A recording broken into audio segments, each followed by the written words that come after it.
Welcome to Escape from Maine. And if it's your first time, welcome. And if it's your second time, then welcome again. Now, Escape from Maine, adapted from the book Escape from Me, written by Cole Spivey, aka Ash Cole. It's basically also called Escape from Maine. The book is too. I sometimes abbreviated on the book. Cole Spivey, aka Ash Cole. And now we're going to basically scroll so we get the idea that it's there, and it's a way of kind of, I don't know, taking memory. You can always pause it and read, things like that if you want. This is the first time, so that's why I scroll each time. Now, I haven't really gone through and made all the adjustments yet. I haven't created a tally sheet for each page, and I did that a little bit on my last screenplay, Grace, and then I just went ahead and I finished the beginning, the middle, and pretty much the body of it, and then, you know, it summed up an ending. But Grace needs work. This one is, I'm trying to get it on one shot, but that's, you know, I don't know. I don't really want to go through and rewrite a whole lot, because after all, it is a screenplay, mostly just kind of focusing on dialogue. Trying to paint a picture of what I think it would be like, and some of that stuff. Kitty, come on. The cat's flipping out here. Hey, Kitty, come here. Come on. He knows when to do this, when I'm distracted. So we'll get through it real quick. Sorry about that. That's Kitty, come on. Hey, you want something? Come here. Come on. Come over this way. Come on. Come on, Kitty. Kitty, come on. Kitty. We're working on kind of this one called Belt 3. The next scene. Come here, Kitty. Come on. He's right there. That's pretty funny. You can always go back to another version of a post of Escape from Maine and see the full uninterrupted scrolling without Kitty. And Kitty will, hey, come here, Kitty. Come on. Come on, Kitty. What are you doing? He's looking over there. Kitty will interrupt, so I'm sorry about that. To all the professionals that are, you know, watching this from their office. That's a time to kind of slurp on a little bit of coffee and maybe look at Kitty and kind of laugh, and I don't know. All right, so we're getting, I know, Kitty, I know. Right, HAVENWOOD Belt 3, Night Shift. Interior, HAVENWOOD Products, Belt 3, late night. Loud factory noise. The belt rumbles as corn dog sticks fall from the above chute.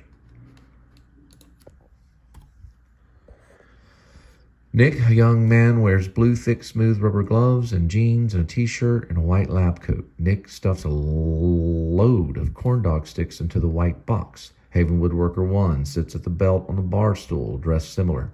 Jonah is seated in the same outfit. Jonah adjusts his seating on a swivel bar stool and holds one arm in the air for a moment, stretching, and then picks and sorts sticks from the moving green belt as fast as he can. Ready to switch? Switch, Nick. Okay, got it. Nick finishes taping up a tan box and walks up to the switch with HAVENWOOD Worker 1. Jonah walks around the belt and sits the opposite side where HAVENWOOD Worker 1 sat. Nick sits on the opposite side of the belt from Jonah. I'm going to look at this for a minute. Ready to switch. I'm thinking, ready to switch. Ready to switch. Maybe, okay, so let's do something real quick. The belt makes a jolting, the belt begins to jolt and slow, and then halt. Okay, that way Jonah will know. And then I guess, I don't know. And then I'll just say in slow, because it can slow. The belt begins to jolt and slow. Ready to switch. Switch, Nick? Okay, got it. So I guess he's finishing it out or something. We'll look at that. We'll look at that. It's ready to switch. I guess because the belt begins to jolt and slow, ready to switch. He says maybe that to himself.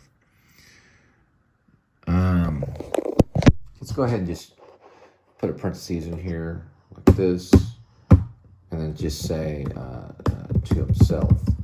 That way that makes sense. So if he says it to himself, because he doesn't know everything, he's new there, he's ready to switch. Then you hear this loud, switch, Nick! Nick, okay. Then Jonah, got it. That is the way, right there. Now that won't be in the Facebook post, but you get the idea. Nick finishes taping up a tan box and walks up, switches to Haven Woodworker 1. Jonah walks around the belt and sits at the opposite side where Haven Woodworker 1 sat. Nick sits on the opposite side of the belt from Jonah. Jonah, you go to church? Nick, not here. Are you a Christian? More like a mixture of science and religion. Like Christian Science? Like Eddie Baker Mary? Who? Mary Baker Eddy. I think her first name was Mary. Mary Baker Eddy, Christian Science. Haven't heard of him. My mom took me to one of their services back home in Texas. Sound of corn dog sticks falling from the tin chute above and thumping onto the moving conveyor belt. Okay. Jonah, they don't believe in sickness. Huh. The machine grows louder. Is that what you mean? No. I believe in sickness. It's more science than religion, logic. Jonah, like Scientology? Nick, Scientology, yeah, that's it. That's what it's called. L. Ron Hubbard is a science fiction writer. I'd stay away from that. L. what? You're not a Scientologist. Actually, he just says, you're not Scientology.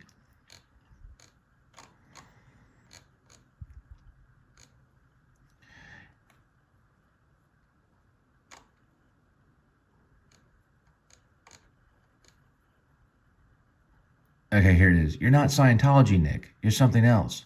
Okay, what am I? There'll be a time when you know. So this is kind of like a loud ringing noise happens and it cuts to.